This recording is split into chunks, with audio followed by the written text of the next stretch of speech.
ములగ పువ్వు టమాటా కర్రీ చేసుకోవడం కోసం ముందుగా ఆయిల్ పెట్టుకుని కరివేపాకు వేసాను. ఇప్పుడు ఉల్లిపాయ ముక్కలు వేస్తున్నాను.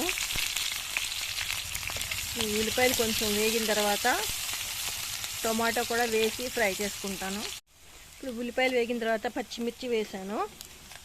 పచ్చిమిర్చి వేసిన తర్వాత కూరకు సరిపడా ఉప్పు, కారం, పసుపు వేస్తున్నాను.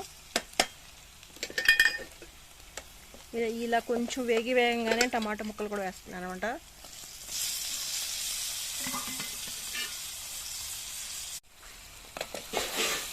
ఇప్పుడు టమాటాలు కూడా వేగాయి.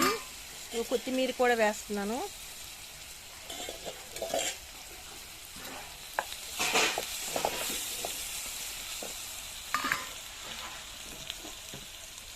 ఇప్పుడు ఈ కడిగి పెట్టుకున్న ములగ పువ్వు వేసేస్తున్నాను దీంట్లో.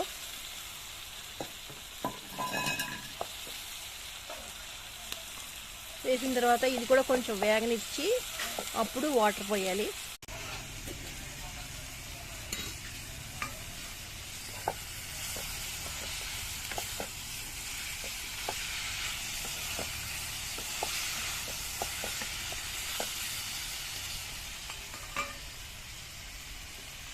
ఇప్పుడు చక్కగా ఇలా వేగిపోయిన తర్వాత వాటర్ పోసి మూత పెట్టి ములగ పువ్వులు టమాటా కర్రీ రెడీ అయిపోయింది.